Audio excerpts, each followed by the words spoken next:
there, Gemini. Welcome to your end of June 2023 general tarot reading. It's Rena here.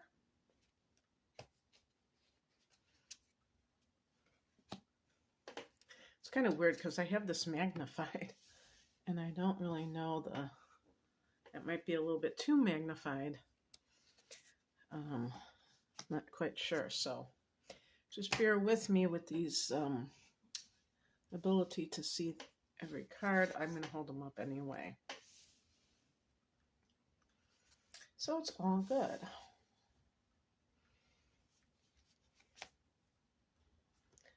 Okay.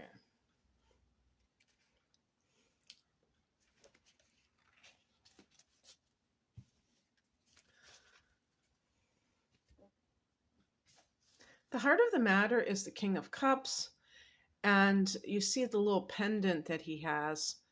It has a fish on it, so I assume that there is an astrological correlation with the sign of Pisces. But any mature water sign male may be featured in your life for some reason, Gemini. This actually can be a counselor, I was going to say a marriage counselor, like a guru, but I mean like a spiritual teacher, a healer, and or just some person. Kings can be fathers sometimes, so a compassionate father or father figure, or a boss, a compassionate boss. And in the past position, we have the Chariot card, which is a card of success, victory. It's connected to Cancer. So an example would be that you have landed a job with someone who is a very caring person to you.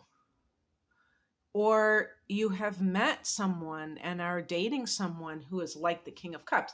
And I always say, with the Knights and the Kings, and talking about the age of the person, it's really about maturity level. But sometimes with a knight, it can be, to me, like just kind of that adventurous spirit. I don't think a knight has to be bad.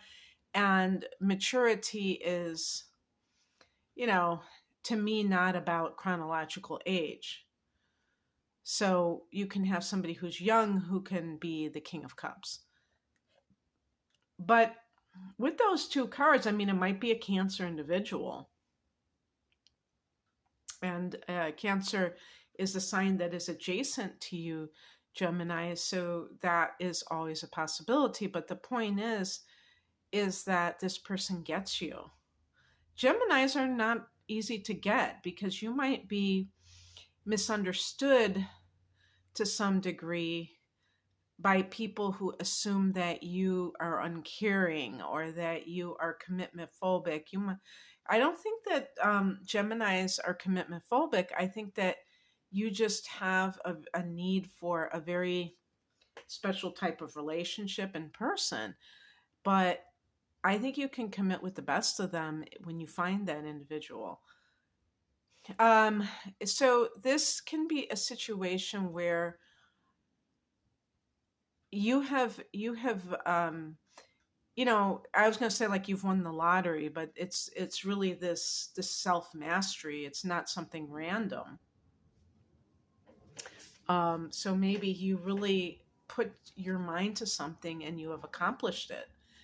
And the higher message is the Eight of Swords. So this is that those tapes, those old tapes that play in your head, your swords, all the air signs are swords. The conditioning that has occurred that's been on the negative side that holds you back. So if you've had something really good happen, new love or a new job or just some kind of like peace in those areas, and you're like, oh my God, when is the other shoe going to drop? That's, to me, a sign of trauma, that you have come through a lot of situations in life where bad things always seem to be around the corner. And so when a good thing happens, you're kind of a little bit, you're like on high alert because you're like, okay, I'm going to really have to pay for this, good fortune eventually. And I totally get it. I don't think that that's pessimistic thinking. I think that that is the person's way of protecting themselves from what it might actually be disappointment at not having something work out the way that they wanted it to. What crosses you is the Three of Swords. So let's say that this is specifically about a relationship, a new love situation. You may have been in a lover's triangle that didn't go very well. You might have felt rejected by someone. There was a full moon in Sagittarius at the beginning of this month, and that meant an opposition to your seventh house. And for some Gemini people, they may have experienced some kind of realization about love, ending of a love. Maybe the secrets came out about it, and it felt very bad, like you were being rejected, like you were no good, and all of those kinds of things. And of course, those things are very hurtful, but they don't have to be the end all be all. You can have negative experiences, and it's not going to make or break you. It's what we tell ourselves about these situations. If you find out that somebody's cheating on you, that's actually a good thing, even though it is kind of upsetting in the short term. In the long term, you'll look back and say, oh my God, I really dodged a bullet. I could have gotten married to this person, or I could have devoted the next 30 years to this cheater. So, if we reframe things, we can always see the bright side. So, what crosses, or no, that was what crosses you. Okay. So, the reason when I say what crosses you, it means the challenge is to be able to get over that. Same thing as if you lost a job and now you have somebody who is in your corner, and you may still be kind of ruminating over this other situation. Some Gemini people have Mercury in Cancer, and that can make your memory especially acute, and you can feel those feelings, that pain, almost as if it had just happened. So there has to be an ability to, a commitment to letting it go, and in whatever way that you can. Maybe that King of Cups is helping you to meditate or something like that. What's coming in? Ace of Swords. See the light coming out of the higher mind. So really, and that blackbird flying away, those negative thoughts flying away, because the person is having that mental clarity and they're able to move forward. So you may have needed to sort something out because of the events of the past few weeks. And once you do, you're good to go. And you're able to kind of see exactly what's going on. Now, it's always possible that there is this, maybe the Eight of Swords is a person in your life who has kind of been not such a good influence. I would say on the surface, if I had to guess, of all the signs, I would say a Libra.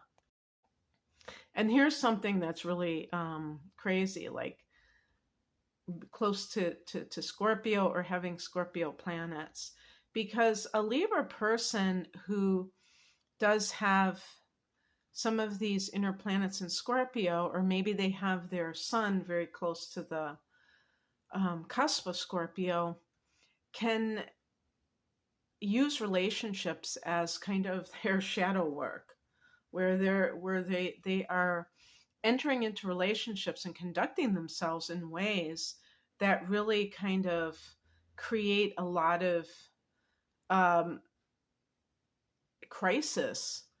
But they're not doing it necessarily just to stir up drama. They're probably trying to use it as a cathartic experience, if they're at a higher awareness, so that they can purge themselves of their own lower nature. But of course, it comes at a price, so you may have felt the sting of that, of the scorpion. The the outcome card is the Hangman, which is kind of a tentative card.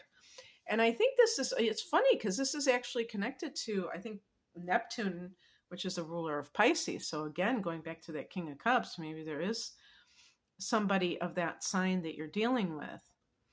But anyway, if there's like a third party involved, like, what could be occurring is that you're involved with a third party in some way. Maybe you got involved with a married individual, not knowing that they were married at the beginning. And now that you know, it's kind of like the Ace of Swords is the illumination of it, but it can feel as if you are in no man's land. The Hangman can indicate this being in suspension. So it's like you don't have the ability necessarily to move forward because you are waiting on this individual to maybe make up their mind, whatever, things like that. Now, suffice it to say that a person in that position may feel rather like their hands are tied. So if that is how you feel, remember, because the Eight of Swords actually depicts that, but really what is truly happening is that the person that's their belief system that is causing them to think that that's true, but it really isn't. So keep that in mind if you feel like you can't move forward, that you are telling yourself something, and of course you're believing it, but you can tell yourself something else. And let's pick, I'm just going to cut the cards in half and just pick whatever card is a clarification card.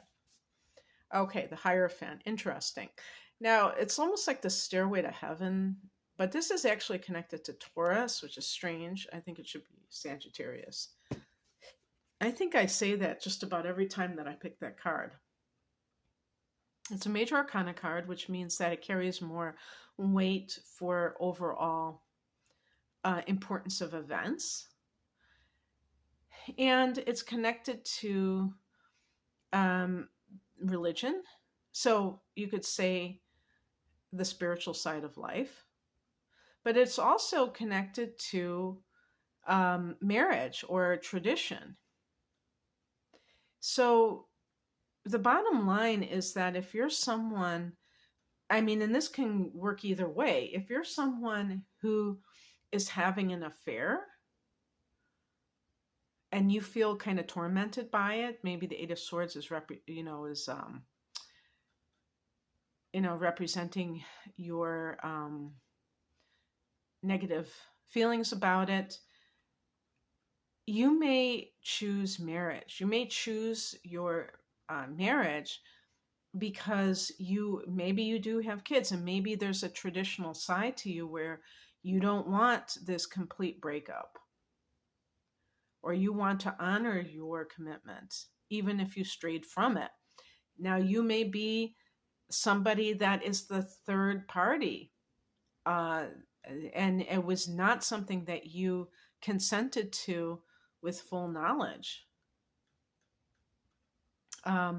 So you may decide that you value the what do they call it? The institution of marriage.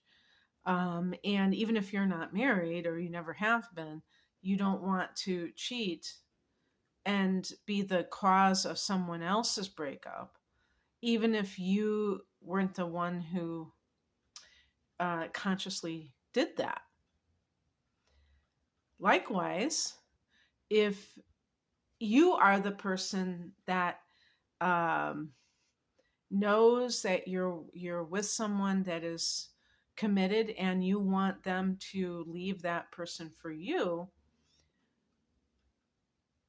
yeah, well, that's kind of like what I meant to say is the same thing, is like that you respect that type of commitment. And there's a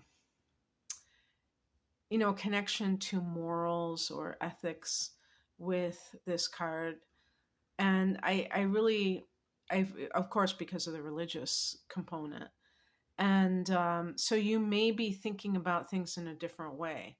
And then Hangman is really that time of waiting, but you ultimately what you're going to do. Okay, that's what I have for you, Gemini. I hope that this resonated. If you would like a private reading, the link is below. Take care. Bye.